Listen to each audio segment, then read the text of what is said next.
Good morning students. Today we will revise English grammar from chapter 7 to 16. So let's start chapter 7 and 8, verb forms and irregular verbs. Students, as I have taught you that a verb has the following forms: base form, S form, ing form, past form and past participle form. For example, base form, which we know verb first form, write. S form means we add S with the verb, writes. Ing form means ing is added with the verb, writing. Past form means verb second form, wrote. And past participle form means verb third form, written. Okay, so base form is the first form of the verb. S form means we add S with the main verb. Ing form means we add ing with the verb. Past form means verb second form and past participle form means verb third form. Okay, so in this chapter it has been given. And in chapter 8, irregular verb, a table of irregular verbs have been given. Means in that table, base form, past form and past participle form of many verbs have been given. So you have to revise and learn properly of those verbs. Okay, students, now see chapter 9 and 10, talking about the present and the past, first and second part. In chapter 9, first part is given. In chapter 10, second part is given. Okay, so first of all, just see simple present tense. Students, do and does, the helping verb of simple present tense. We do not use the helping verbs do or does in affirmative sentence. Okay, see the word structure: subject plus verb first form, S or es plus object. When the subject is of third person singular number, we add S with the main verb. We add S or es with the main verb. And when the subject is of plural number, first person or second person or plural number, so we never add S or es with the main verb. Okay, see the example: Ram reads a book. Ram is of third person and it is also in singular number. That's why S has been added here. Okay, when we change this sentence into negative, so we use do or does in this tense as a helping verb. So in negative and interrogative we use helping verb, but in affirmative we never use helping verb in simple present tense. Ram does not read a book. When we will use do or does in the sentence, then S will be removed. When we use helping verb in the sentence, S will not be added with the main verb. When we change the sentence into interrogative, the helping verb will be placed before the subject. Does Ram read a book? Okay?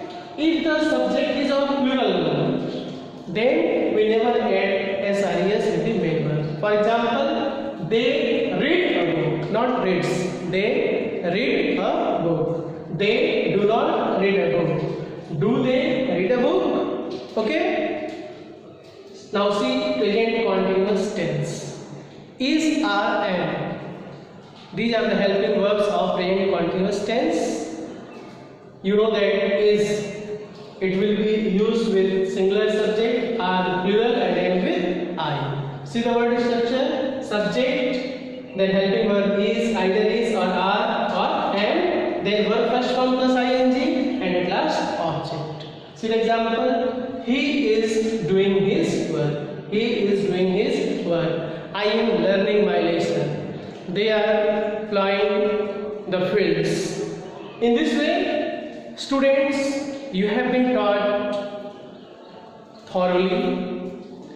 You have been taught all the rules. So it is only a revision. See it and revise whatever you have been taught, whatever you have written in your notebook. You have to revise, you have to read all the rules. Okay? Students, now see simple past tense. Did is the helping verb of simple past tense, and it is used only in negative and interrogative sentences. When the sentence is affirmative, we never use did. In the affirmative sentence of simple past. Okay? So see the word structure: subject plus verb second form plus object. When the sentence will be negative or interrogative, we use did as helping verb, and when we use did, then we use verb first form, not verb second form. It means only verb second form is used in affirmative sentence. In negative and interrogative, in the presence of did, we use verb first form. See the example: my father bought me a car. Bought, verb second form, it is V2. But when it will be changed into negative, my father did not buy me a car. Okay? Now see the present perfect tense. Students, has or have. Helping verb of this tense, we use has with singular subject, have with plural subject, and we always use the past participle form of the verb, third form of the verb in this tense. For example, he has done his work. I have completed my notebook. Okay? So, such a way means you all have to revise the helping verbs and the verb forms in each and every tense. Okay? Students, now see present perfect continuous tense.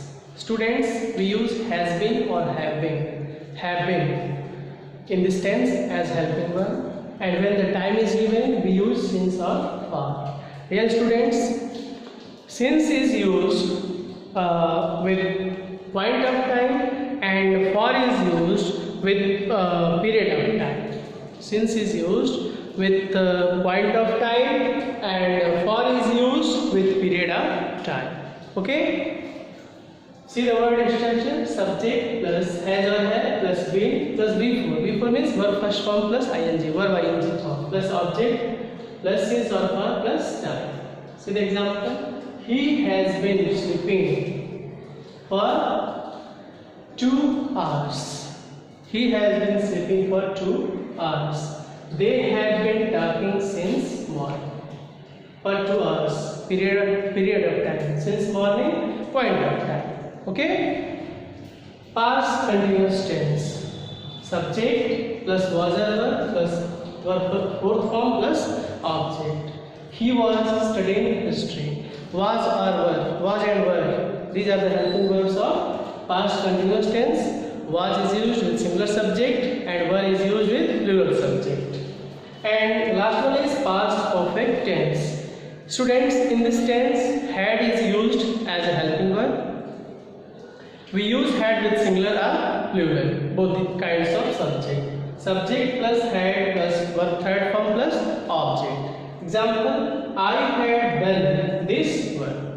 In this tense, only one helping verb is used, and that is had.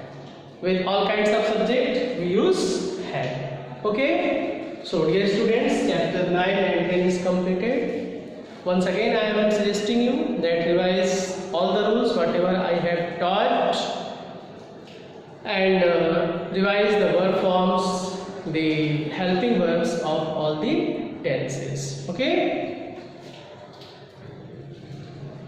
Students, now see chapter 11 and 12, talking about the future, first and second part.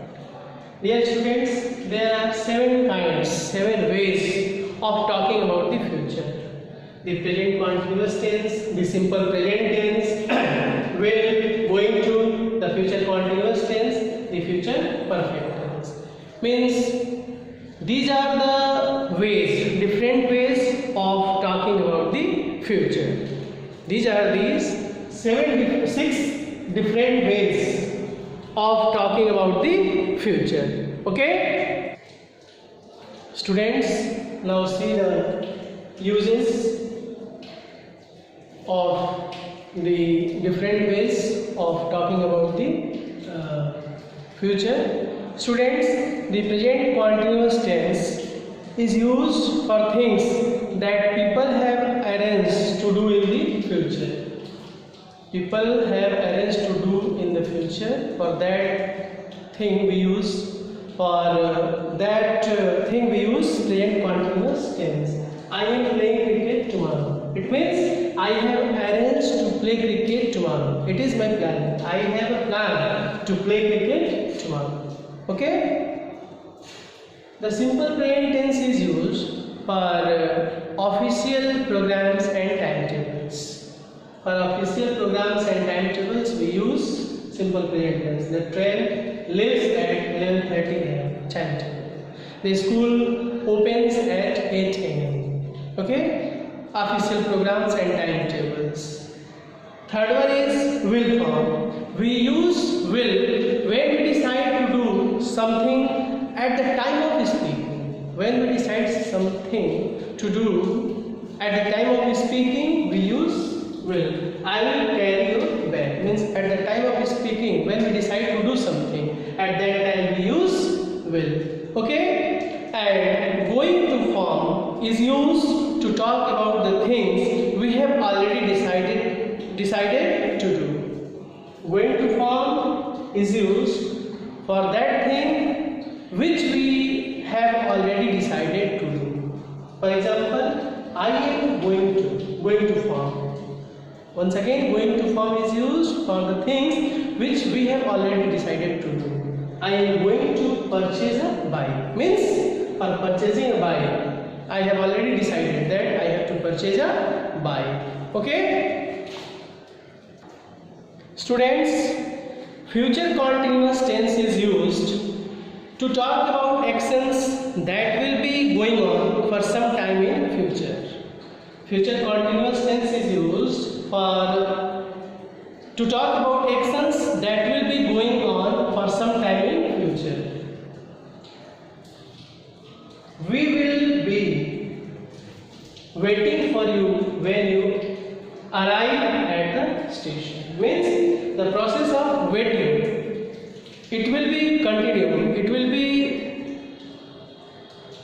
be going on when somebody will arrive at the station.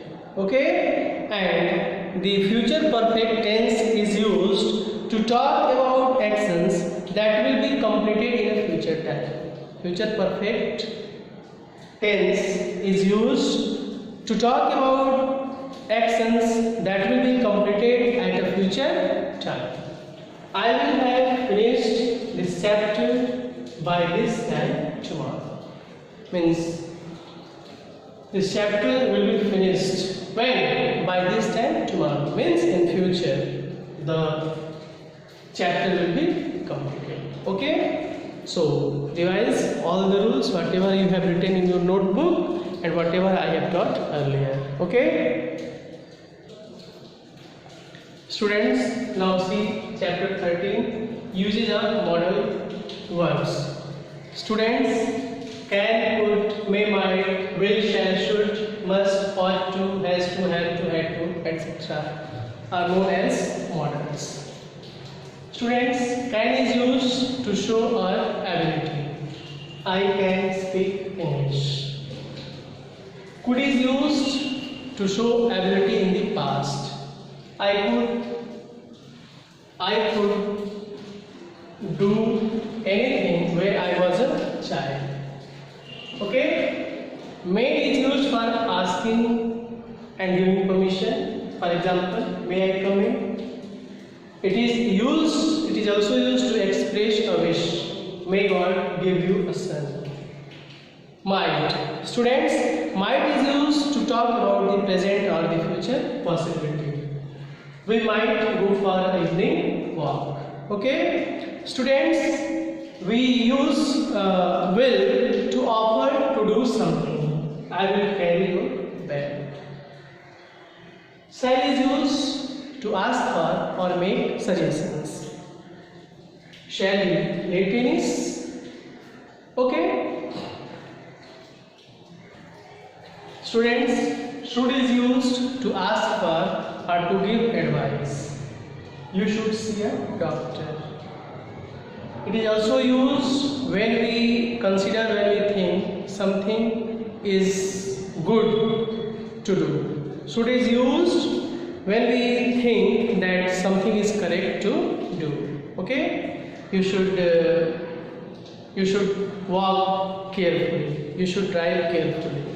Okay, in the sense of moral obligations, moral duties, we use ought to. You ought to respect your elders. Okay, students, must is used when we say that something is very necessary or very important.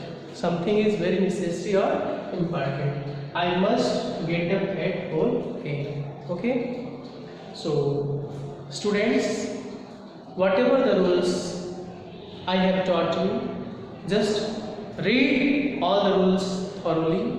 I have taught in details, so you all have to revise, you all have to read all the rules along with the exercise for better performance. Okay, students, now see chapter 14, verb forms and conditional sentences. Students, a conditional sentence has two parts. First one is if class, this one is if class, and this one is main class. If class and main class. And we have mainly four types of conditionals: type 0, type 1, type 2, type 3. Now see, in type 0, both the class, means if class and main class, both the class will be in simple present tense. If you hit eyes, it means both the class will be in simple present tense. Okay? In type 1, the if class will be in simple present tense, and the main class, in main class we use will plus 1 first form. If it ends simple present tense, we will not put there will plus 1 first form. Where? In type 1. In type 2, if class in simple past tense, and in main class we use would plus 1 first form. If you studied hard 1 second form, simple past, you would get first class, would plus 1 first form. And in type 3, if class in past perfect tense had plus 1 third form. And main class, in main class we use would have plus 1 third. Okay? If you had invited me, I would have come. Students, these are the conditional sentence. I have told you that there are 4 kinds of conditionals: 0, 1, 2, 3. In 0, we use both the class in simple present tense. In type 1, if class, we use if class in simple present and main class. And in main class, we use will plus 1 first form. In type 2, if class is used in simple past tense, and in main class we use would plus 1 first form. In type 3, if class is used in past perfect tense, and in main class we use would have plus 1 third form. Okay, so you have to concentrate your mind on all these types. In examinations, it can be asked, if it rains, we will not space there. So you have to fill up the word form. Say in the if class, you will fill up the main class. Okay?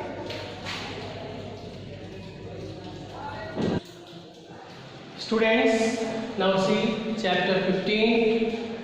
I wish I knew and I wish I did know. Means wish plus simple past and wish plus past perfect tense. Wish plus simple past is used for something that is not as we would like it to be. For example, I wish I had a bike. Means whatever we want, that will not be according to our wish. In that situation, we will use wish plus simple past. I wish I had a car. It means I do not have a car. It is my desire. It is my wish that I had a bike. Okay? And wish plus wish plus past perfect is used to talk about the past. To talk about the past. I wish I had remembered his birthday. It means I did not remember this birthday. I wish that I had remembered his birthday. So, for talking about the past, we use wish plus past perfect, this pattern. And when we want something and it could not be according to our wish, whatever we want and that is not according to our wish, in that situation we use wish plus simple past. Okay, so revise this chapter very carefully. Students, now see chapter number 16, active and passive voice. Dear students, as I have told you that we have total number of tenses are 12, but we change only 8 tenses in passive voice.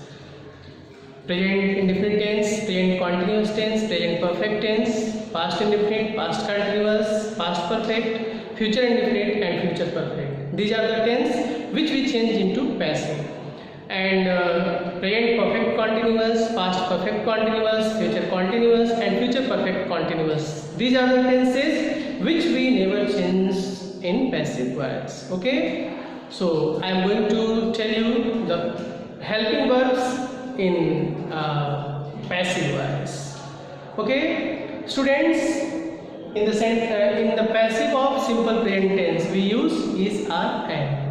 Only in passive, not in active. In active we use do or does, but in passive we use is, are, and as helping verb in simple present tense. In present continuous we use is being, are being or am being, any one according to subject. In present continuous we use is being or are being or am being. In present perfect we use either has been or have been. In past indefinite we use was or were. In past continuous, in the passive of past continuous, whatever the helping verb I am telling, these are used only in the passive of those tenses. Past continuous, was being or were being. Past perfect we use had been. Future indefinite we use will be or shall be. And future perfect we use will have been or shall have been. Okay, these are the helping verbs which we use in the passive of all the 8 tenses. Okay, students, now I am going to tell you the rule.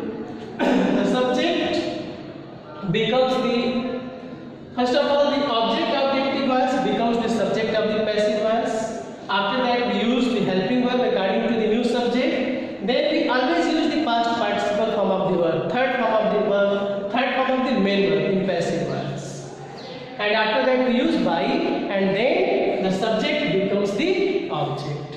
If there is any models in the sentences, we add be with the given model and third form of the main verb. We always use the past participle form of the verb, third form of the main verb in passive voice. Okay, I have told you the helping verbs also. I have written some examples. Just see, I write a letter. This is in simple present tense. So a letter will be subject, a letter is third form of the verb, written, then we use by, and I will be here mean. Okay, someone has broken the jug. The jug has been broken. Students, if someone, somebody, anyone, anybody, no one, nobody, everyone, everybody, people, these come in place of subject, so we remove these words because the doer of the action is not confirmed. So we will not write by someone. Okay, the jug has been broken. Present perfect tense has, yes, in passive or present perfect has been. You can do this word. This word can be done by you. This work can be done by you. If any modal auxiliary will be given, then we add be with the given modal auxiliary and we use third form of the verb. This work can be done by you. Why is he learning his lesson? Students, if the sentences in active voice is affirmative, then the passive voice will be affirmative. If the sentence is negative, then passive will be negative, and if the sentence is interrogative, then the passive will also be interrogative. Okay? Interrogative sentence. Why is he learning his lesson? Why is his lesson being learned by him? It is present continuous tense. Why? Question word. Helping verb according to his lesson. Why is his lesson being learned by? He will be object here, him. Okay? So in such a way you will practice, you will revise all the chapters very carefully and thoroughly. Students, I have told you to write the essay and I have told you the format of message writing. So you will revise that thing yourself. Okay? I have told you all the rules in brief. You have written the rules in your notebook in details. So start revising all the points, all the rules with exercise and learn it properly. I hope you have understood very well, and so our grammar is, the revision of grammar is completed. I hope you will get good marks. Okay, so revise well and try to get good marks. Thank you and best for your half yearly examinations. Okay, thanks and have a nice day ahead.